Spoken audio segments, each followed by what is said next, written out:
Hello again and Merry Christmas. Today here at Mr. J Shed, this fine Boxing Day, we are going to be looking at LED street lighting. This example here of a HARDIE dual lantern, which is a 12 watt output. It's the smaller one of the three size family that the company make of these.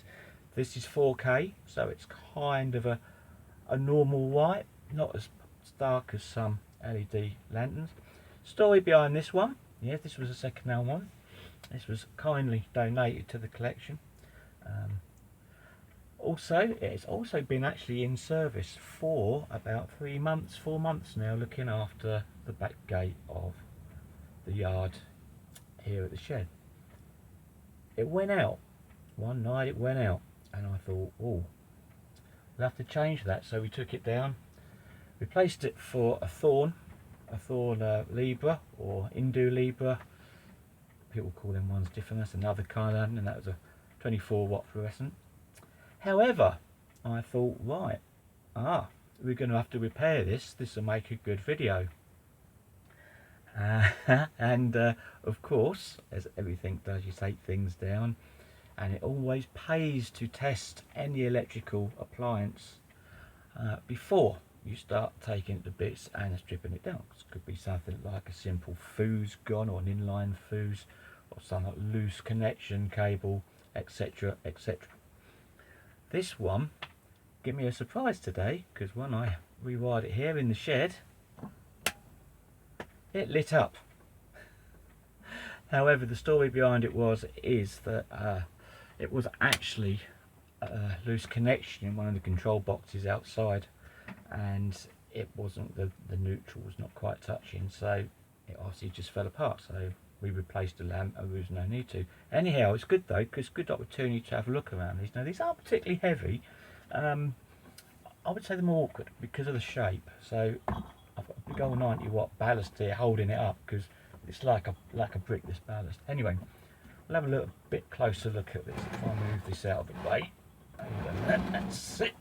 Right, let's just unplug it, because I don't want anything. We'll get a bit nearer to the camera with this. So this is basically what they're like.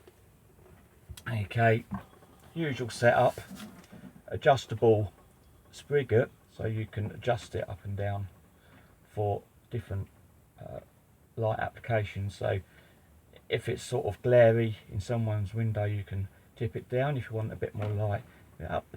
This is all done by this Allen key here, so that's really easy to do. On the back of it, again, simple NEMA cell. There's the socket, and this goes in like that, like so. I say like so, I can never get these things in, but well, we'll come back to that. Of course, it's live, isn't it? And then let's have a look at the LED strips. Now, the end of this lantern actually comes off like that, and the globe, or pole, whatever you want to call it, slides off, and then you can get into this compartment here. The control gears all located here, and there we can see the the LEDs on one side of the lantern there. You see that? On that side, and then also if you turn it over, there is another string of LEDs, all of LEDs that go through there, and the whole lot clamps in here. You've got clamp screws there that hold the bowl in, just here, here and here. You've got a rubber retaining ring around there that all goes into and makes that shower tight. So you've got your IP there.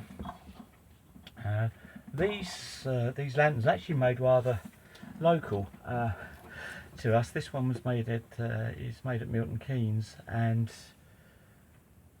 let's see what it's got on there. So there, the model is a dual, and yeah, industrial estate. So they're a local lantern, should I say. And they do make different sizes of these. A lot of these can be seen in Bedfordshire, some around Buckinghamshire, and I know that Liverpool City Council or County Council now use a lot of these. They do the longer ones, because there's three different lengths of these. But to be honest, they're not a bad little lantern. And LED amongst us enthusiasts is always controversial. Always controversial. In the collection here, I've got 4 LED lanterns at the moment, but they're the collection of the future, so we've really got, you know, a lantern's a lantern as far as I'm concerned. You know, this done ever so well, does ever so well out the back. I'm so glad that I didn't have to change a ballast in it, because I thought, but it's down to a loose connection, so always change. Check and change your plugs, your fuses and everything else that's on this. So this will be going into the collection somewhere else. It may get mounted somewhere in the yard, in the garden, if I can find a place for it, that is. But overall, not a bad LED lantern. So there you go, the HARDIE dual. Bit of a clean up, so on and so forth. So this is a way forward on these, and these are still in production. Now you can still, you know, find them in various places. As I say, if you want to see these in action, I know for a fact there is a lot of these in Biggleswade in Bedfordshire and around that area. So there we go. Okay, so that's about it for this lovely Boxing Day. I shall be back with some more goodies of the electrical variety very soon. So meanwhile, have yourself a good festive weekend. Give us a thumbs up and thumbs down, and remember, if you are in doubt of anything electrical, don't touch it. You have to have some know-how of it. So subscribe, comment, and so on. Great to see you again soon. Bye for now.